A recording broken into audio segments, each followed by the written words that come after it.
এতিয়া মোক বহুতে কয় যে মামা ল'ৰাবিলাকৰ কি হ'ব হয়নে কয়নে এইটো কথা ল'ৰাবিলাকে কয়নে নাই আমাৰ কি হ'ব বুলি মই ল'ৰাবিলাকৰ কাৰণেও কেইদিনমান আগতে যাতে তেওঁলোকে ভাল উদ্যোগ স্থাপন কৰিব পাৰে তাৰ বাবে তেওঁলোকক মুখ্যমন্ত্ৰীৰ আত্মনিৰ্ভৰ অসম আঁচনি আমি দিছিলোঁ আৰু এইবাৰ বাজেটত ছোৱালীৰ কাৰণে নহয় ল'ৰাৰ কাৰণেও মই এটা ভাল আঁচনি আনিম মই চিন্তা কৰি আছোঁ যে কি আঁচনি দিলে ল'ৰাবিলাকেও ভাল পাব ল'ৰাবিলাকেও কলেজত পঢ়ি থাকিব গতিকে ল'ৰাবিলাকৰ চিন্তাও মই কৰি আছোঁ আৰু ল'ৰাবিলাকৰ কাৰণেও ভাল আঁচনি এটা আমি নিশ্চিতভাৱে আনিম এই কথাখিনিও মই আজি ক'ব খুজিছোঁ আজি বহুত ছোৱালীয়ে ভাবি আছে যে আমি পোৱা নাই অৰ্থাৎ ভেঞ্চাৰ স্কুল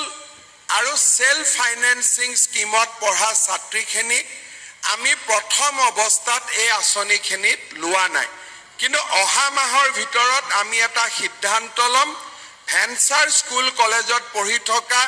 ছাত্ৰীখিনিকো এই আঁচনিত জড়িত কৰিবলৈ বা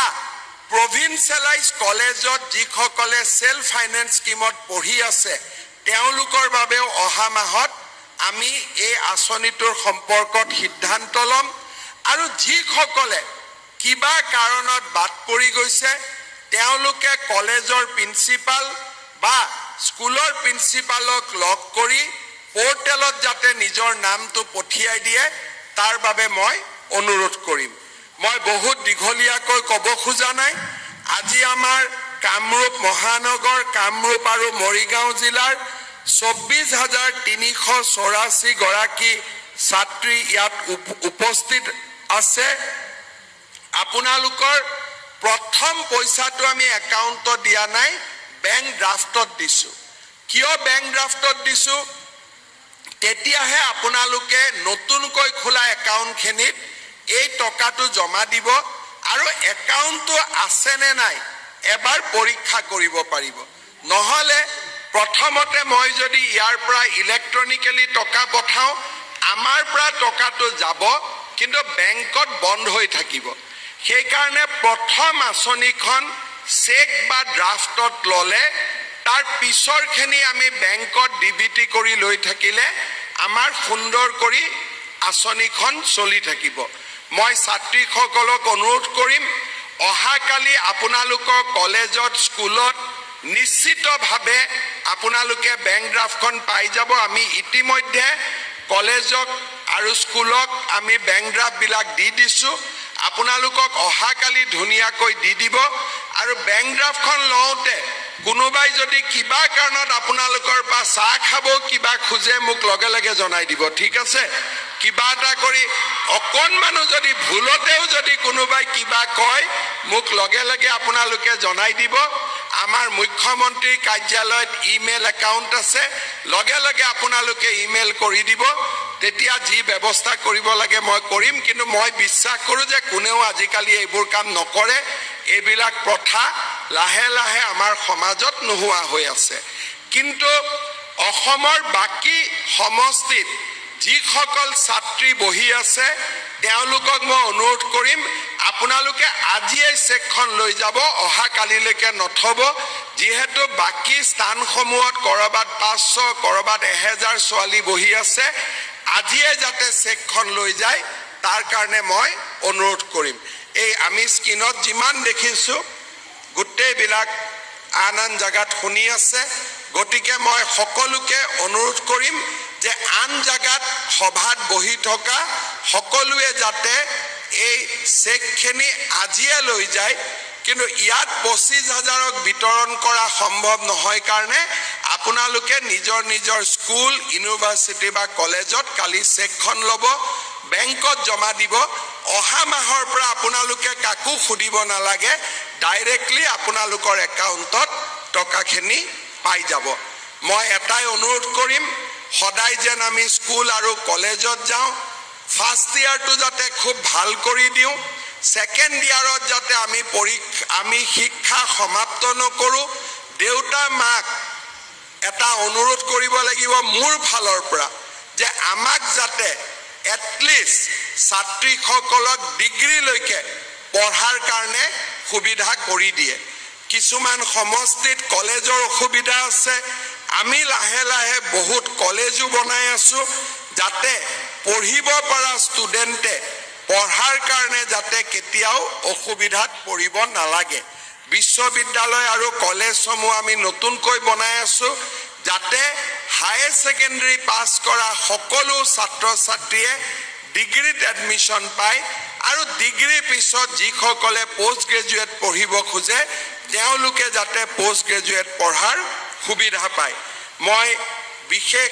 আৰু দীঘলীয়া কৰিব খোজা নাই মই মাত্ৰ এটা কথা ক'ব খুজিম যে আমাৰ বাবে জেন্ডাৰ ইকুৱেলিটি বা নাৰী শিক্ষা আমাৰ কাৰণে খুব প্ৰয়োজনীয় কাৰণ আমাৰ ছোৱালীসকল বা নাৰীৰ শিক্ষা যেতিয়ালৈকে আমি একেবাৰে ইউনিভাৰ্সেল কৰিব নোৱাৰো সাৰ্বজনীন কৰিব নোৱাৰো তেতিয়ালৈকে আমাৰ সমাজখন আগবাঢ়ি যাব নোৱাৰে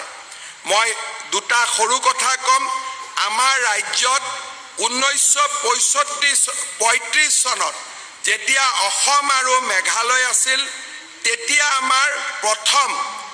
মহিলাৰ শিক্ষা লেডি কিন কলেজত আৰম্ভ হৈছিল তাৰ পিছত 37 চনত শিলঙতে সেন্ট মেৰিজ কলেজ স্থাপন হৈছিল 1939 চনত হেনৰিক কলেজ স্থাপন হৈছিল আৰু 1927 চনত প্ৰথমবাৰৰ বাবে অমল প্ৰভা দাসে কটন কলেজৰ পৰা আইএসসি উত্তীৰ্ণ হ'ব পাৰিছিল আৰু আমাৰ এইখন অসমৰে গুণাভিৰাম বৰুৱা জীয়ৰী স্বৰ্ণলতা বৰুৱা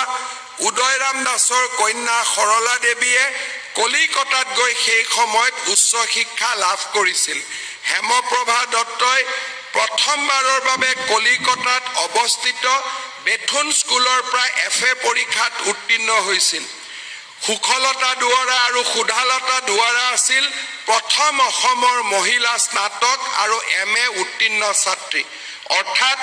1935 চনতে আমাৰ অসমত মহিলাৰ শিক্ষাৰ নাৰী শিক্ষাৰ জয় যাত্ৰা আৰম্ভ হৈছিল আজি সেই যাত্ৰাক এটা নতুন দিগন্তলৈ আমি লৈ গৈছো নিযুত মইনা আঁচনি আৰম্ভ হোৱা এই 6 অক্টোবৰৰ দিনটো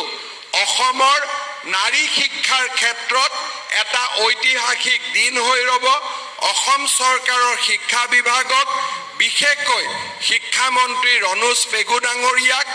এই সুন্দৰ আঁচনিখন অসমৰ ছাত্ৰী সমাজক উপহাৰ দিয়াৰ বাবে মই ধন্যবাদ আৰু অভিনন্দন জনাইছো আপোনালোককো মই অনুৰোধ কৰিম ৰনোজ পেগু ডাঙৰীয়াৰ কাৰণে এটা দীঘলীয়া হাত চাপৰি আপোনালোকে মাৰি দিয়ক যাতে তেখেত উৎসাহিত হয় আৰু আমাৰ কাৰণে ছাত্ৰ ছাত্ৰীসকলৰ কাৰণে আৰু ভৱিষ্যতে নতুন নতুন আঁচনি আমাক উপহাৰ দিব পাৰে শিক্ষা বিভাগৰ বিষয়া কৰ্মচাৰী আৰু গোটেই চৰকাৰখনে এই আঁচনিখন সফল কৰিবলৈ যি এক দায়বদ্ধতাৰে প্ৰচেষ্টা চলালে তাৰ বাবে অসম চৰকাৰৰ মুখ্য সচিব আৰু আমাৰ সকলো চৰকাৰী বিষয়া কৰ্মচাৰীক মই ধন্যবাদ আৰু কৃতজ্ঞতা জনালো এই আঁচনিখন সফল কৰিবলৈ অসমৰ বিভিন্ন স্থানত আমাৰ মন্ত্ৰী সভাৰ মন্ত্ৰীসকল বিধায়কসকল আৰু বৰেণ্য অতিথিসকল যি আমাৰ নিমন্ত্ৰণত আজিৰ অনুষ্ঠানত উপস্থিত আছে সকলোকে মই পুনৰ হিয়া ভৰা শুভেচ্ছা আৰু কৃতজ্ঞতা জনালো